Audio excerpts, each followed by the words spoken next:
Can you imagine an entire city vanishing in just one day? Picture it. People are eating, talking, laughing. Life is completely normal. They aren't running, they aren't panicking. They have no idea this is their last morning alive. What happened in the ancient city of Pompeii wasn't a sudden out-of-the-blue disaster. It was a catastrophe that had been whispering warnings for years, but those warnings were ignored. Let's travel back in time. Pompeii was a bustling, vibrant Roman city. Its markets were always full, overflowing with goods and lively chatter. Homes were warm and inviting. For the citizens of Pompeii, life felt stable, predictable. They trusted the very ground they walked on. And the mountain that loomed nearby, Mount Vesuvius, was just part of the scenery. It had always been there, a quiet, familiar, and seemingly harmless giant watching over them. Or so they believed. For years, the earth had been trying to tell them something. Small earthquakes would rattle the city, just enough to be a minor nuisance. Walls would get new cracks. Strange rumbling sounds would echo from the mountain. But nothing truly terrible ever happened, so people adapted. They patched the cracks, they got used to the tremors. This is a curious thing about human nature. When a danger becomes familiar, it often stops being feared. We learn to live with it. And so, life in Pompeii continued, day after day, year after year, with this simmering threat just accepted as part of daily existence. Until one fateful afternoon, the earth decided it was done whispering. A violent, deafening explosion shattered the peace. The mountain, Vesuvius, literally blew its top. A massive, terrifying column of ash, smoke, and fire shot straight up into the sky, higher than anyone had ever seen anything go. It was a spectacle of horrifying beauty. At first, the people of Pompeii just watched. They didn't flee. They were captivated, curious, perhaps even awestruck. They had never witnessed such a powerful display from their quiet neighbor. Then, the ash began to fall. At first, it was light, almost like a strange gray snow. It was annoying, but not alarming. People brushed it off their clothes and covered their heads. Some probably laughed nervously, making jokes to ease the growing tension. But the ash kept coming. The light dusting turned into a thick blanket. The air grew heavy, saturated with grit. The sun, once a blazing Mediterranean fireball, was blotted out. Day turned into an eerie twilight. Breathing became a struggle, each gasp filled with choking dust.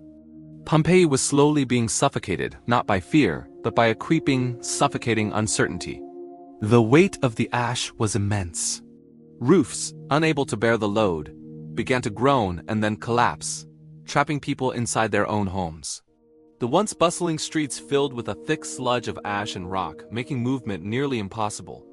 A new kind of panic set in. Parents screamed for their children in the gloom.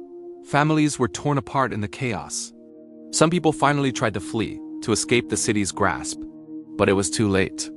The roads were blocked by debris and panicked crowds.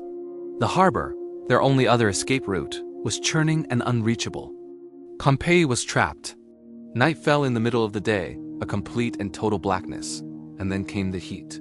A pyroclastic surge, a superheated wave of gas ash and rock roared down the slopes of Vesuvius. It moved faster than any human could possibly run, a silent, invisible wall of death.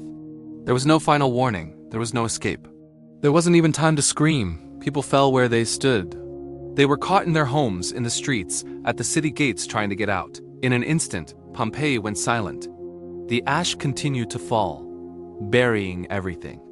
It covered the houses, the grand temples, the shops, and the bodies of those who had called this city home.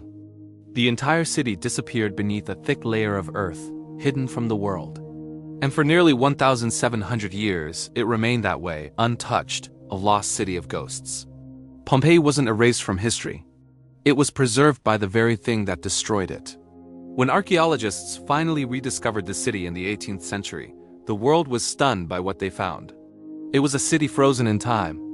By pouring plaster into the cavities left by the decomposed bodies in the hardened ash, they created hauntingly detailed casts of the victims. People were found in their final, desperate moments. They were found huddled together, shielding their children, or lying alone. We can see their footprints, the expressions on their faces, their last gestures. It is a city caught in its very last breath. The tragedy of Pompeii wasn't that its people were ignorant or foolish. It fell because the danger had become so normal, so familiar, that it was no longer seen as a threat. It fell because the clear warnings from the earth were dismissed and ignored. It fell because life felt perfectly safe, right up until the moment it wasn't. The story of Pompeii serves as a powerful, timeless reminder of one undeniable truth. Nature does not warn us forever, and when it finally decides to act, there is no second chance. Thank you for watching. If this story moved you, please consider subscribing for more journeys into the past.